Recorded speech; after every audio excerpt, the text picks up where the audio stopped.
I'm Kevin Roditeli, creator of Freak Snow, and you are listening to the True Nerd Country Comics podcast.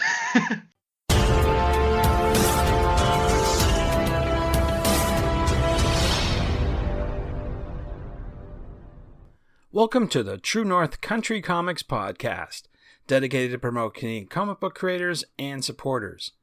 It's April 26, 2021. I'm John Swinimer. If you want to drop me a line, you can contact me at john@truenorthcountrycomics.com. On this episode, I chat with Kevin Roditeli about Freak Snow. This podcast is available on Apple Podcasts and Google Podcasts. It's also available on the True North Country Comics channel on YouTube. I invite you to like and subscribe. Based in Quebec, Kevin is a comic book creator and writer of Freak Snow. Kevin is also the co-founder and publisher at Happy Tank, a Behemoth Comics imprint.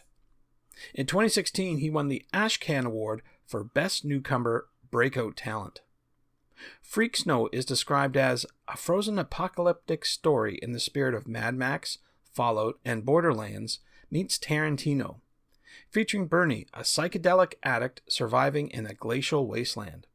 A fight with brutal gunslingers and crazy hallucinations leads our weird hero on a quest to find the hole of truth. Yeah, a mystic hole that tells the truth. And so, without further ado, here's my chat with Kevin Roditeli about Freak Snow.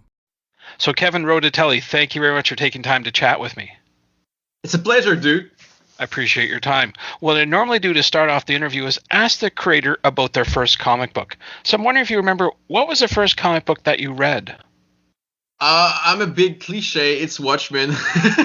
Because I was not into comic book, and I did go to the theater, I think in 2009 or something, when the Watchmen movie was in theater. Oh. And I'm one of those guys. So we exist. We actually exist. People from the movies that come to comic book shop after watching a movie. And wow. For me, Watchmen was a film that really made me understand that superheroes are not just a bad guy giving a punch to the superhero, and the superhero punch a bad guy. I understood that comics is more than that. You know, when you're not in comics, you cannot know this, because when you just look at the big picture of comic book, you see those guys punching other guys, and that's it. But when you start really reading comics, you understand that, well, it's more than that. There is a lot of deepness and thoughts in those books, and that's all I have discovered comics. So that directly after watching Watchmen, I started to be fascinated by books, and I did go to my local comic book shop and ask for that graphic novel. And after I did go down into all the publishers and start reading comics, and funny thing, few months after that, I did buy share in a local comic book shop and start to be a co-owner of that shop. Oh, okay. Mm-hmm. And after I understood that I wanted to be a publisher and creator as well, so that's why now I'm there. Wow, so you really have Zack Snyder to thank for your career. So. Yeah, so I was part of the hashtag Snyder Cut. Wow, that's amazing. Good stuff. So that's definitely a great influence. Watchmen, I'm wondering who influences your work today? A lot of filmmakers. Since I started being in comics really late, because I'm just 23, so the Watchmen movie is not that far in my life.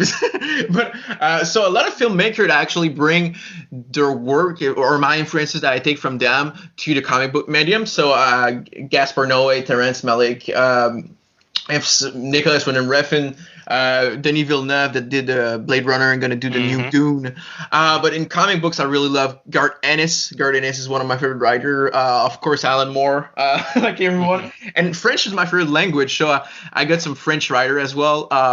Jodorowsky that did all the Matabaron that was translated in English by Humanoid. So yeah, I got a couple of influences here and there, but a lot of French creators, actually, since it's my first language. Oh, very good. Very good. Lots of good stuff there. So we're here talking about your current project, Freak Snow. So I wonder if you could talk a little bit about it and maybe the origins of the project, too. Yeah, sure. So it started with a first graphic novel that is named Freak Snow, Washed in the Blood, that is available right now on our publishing website, Behemoth Comics. And we got a new series right now that is a mini series of 4 issues The number 2 is right now in the previews, and number 3 will start in the next previews, in the May previews that drop tomorrow. So anyone I want to pre-order, you can. So that series we follow Bernie, a psychedelic addict in a wasteland, a snow wasteland, because I'm Canadian as well. I'm in Quebec, and I hate winter. So my way to express my hate for winter was just like, oh, let's create a post-apocalyptic that take place in a winter wasteland. So and I love video games like Fallout, Borderlands. So it's kind of a mix of all those post-apocalyptic video games and my hate for Quebec winter. So very good, very good. And we follow that character that is addict to a drug, and he has 2 imaginary friends. One that has like a 70s robot toys, and the other one a broken can of beer that are just over his shoulders and saying weird stuff. And he tried to survive while being really high on drug in that wasteland. So how would you describe it? Is it like a film noir type of story? Yeah, there is some aspect of film noir, but at the same time, a really big aspect is more action comedy that we found into games like Borderlands, for example, for the people that did play the games.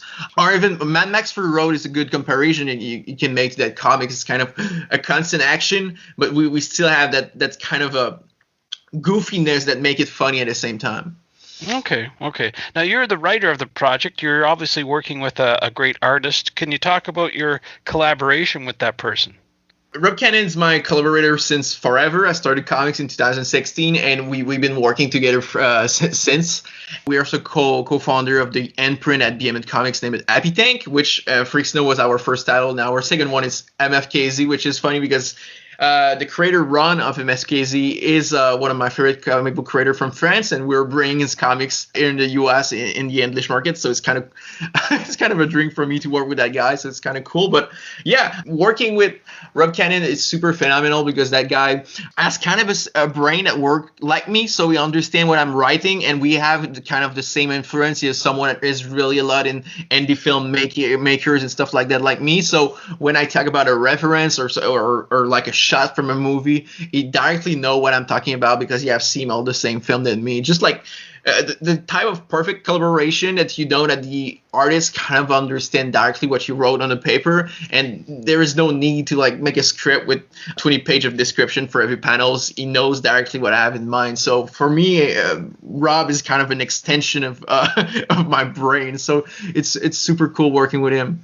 It is as simple as that. It's saying, hey, this scene from, let's say, French Connection, where they have the big climax, I want that right here. Is it something as simple as that? Oh, we kind of do this sometimes. Like, for example, I can say, like, oh, in the movie Eat, you remember when Al Pacino say, she got a great ass? And he will know what I'm talking about. Oh, okay. We're going to go on that, for example. So, but we kind of have all the same references and same way of that we want to tell stories, so we really connect well together on a script. Are there any times that when you provide direction, he comes back and changes things slightly or does something different that you didn't expect and does it in a better way, perhaps?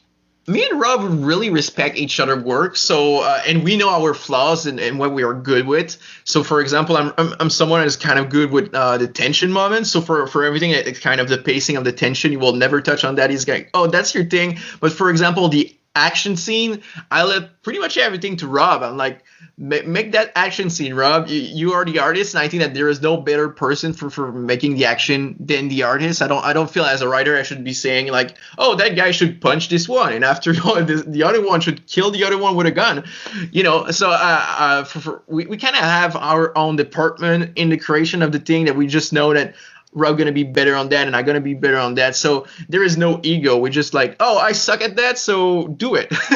So it's really like a common effort, all we work. So that's super cool. Yeah, that's very good to hear. It's very rare that you find that type of synergy between the writer and the artist. So I'm glad to hear that. That's super. So you're hard at work at Freak Snow. I'm wondering if there's anything down the road that you can talk about now, any future projects. I will love to, but Man, I'm working on licenses, so I cannot. But that's a good news. It's just like we are. I'm right now on NDA because I work on some licenses that are super huge. One is a AAA game, and the other one is a movie on Netflix. So I'm super excited. So I did kind of put aside my personal project for the next year, and after Freaks Now, I'm gonna be on those licenses, and that's a super huge opportunity for me because it's kind of a cool way to actually get credit and new readers to bring for my future creator honored stuff. So sorry, just so I'm completely clear, what you've been given is a license from these various film properties or TV properties to bring it into the comic book medium. Is that correct? Right. So I'm working on the adaptation of a game and a film right now. Wow, that's pretty exciting stuff. Totally. So have they brought you in on the ground floor to assist, or are they just feeding it to you, saying, okay, we're going to give it to you, you interpret, and away you go? So for the one that is a video game, the company just asked it for a pitch for to BM my publisher, and BM just said, hey Kevin, I think you're gonna be a perfect fit for that project, for that game. And I said, and at first I was not sure. I did not understand what they were saying to me because all my books are really rated R with a lot of gore and strong language, and that video game is for all age. And I started to play the game, and at first I just said yes because I was like, oh, I cannot say no to that big game, it will be totally stupid as I know. So I just said yes, but I had no idea how to make that story because I did not. No moment I tell that book was for me, and I started playing the game, and at some point I had like an insane idea, and I just pitched it to the game developers, to the publishers, and they were like, oh damn, that we did not tell that we could go in that direction with that EP, but let's do it. So it's completely out there, and even myself, I was super surprised actually the game publisher that is like one of a multi-billion company were going to accept my crazy idea for the games, but they said yes. So I will say that I will give the credit to my publisher, Nathan, that were like believing I was the right guy for that because it looked like he was right. Yeah, it's very exciting. Good stuff. Good stuff. So you've talked about Freaks Know. You've got some future projects down the road. Where can people find you online and on social media to find out more about your current and future projects? So they can find me on Instagram, Twitter, and Facebook as Kevin Roditeli, and of course my own imprint that is named Happy Tank. Happy Tank is part of BMN Comics. It's all the titles that I publish as a publisher. So Happy Tank, same thing. Instagram, Twitter, Facebook. Very good. Well, Kevin, those really are all the questions I have for you. But I'm wondering if there's something I didn't ask you that you'd like to get across in this interview. I want to say to everyone listening, thank you for reading comics. I think that's what I can say. Thank you for reading comics. Thank you for taking time to listen to that interview and learn about myself. And I hope that you're gonna try my books, enjoy them, and just send me a DM and tell me what you think. Thanks to Kevin for the chat. You can discover more about Kevin on Twitter at Kevin Roditeli. That's RODITELI. And on Instagram at Kevin_Roditeli.comics. You can discover more about Freak Snow on Twitter at FreakSnowComics, on Instagram at Freak_Snow.comics, and online at freaksnow.card.co. And thanks to you for listening to the True North Country Comics podcast. If you haven't done so already, please subscribe to and like this podcast on Apple Podcasts, and please leave a good rating. Also, check out the TrueNorthCountryComics.com website and follow along on Twitter at True North Comics. True North Country Comics is now on YouTube. Please like and subscribe to that video channel. Please send your feedback to John at TrueNorthCountryComics.com. Thanks again for listening, and come back soon for another episode. Bye for now. True North Country Comics Podcast is copyright True North Country Comics, copyright 2021.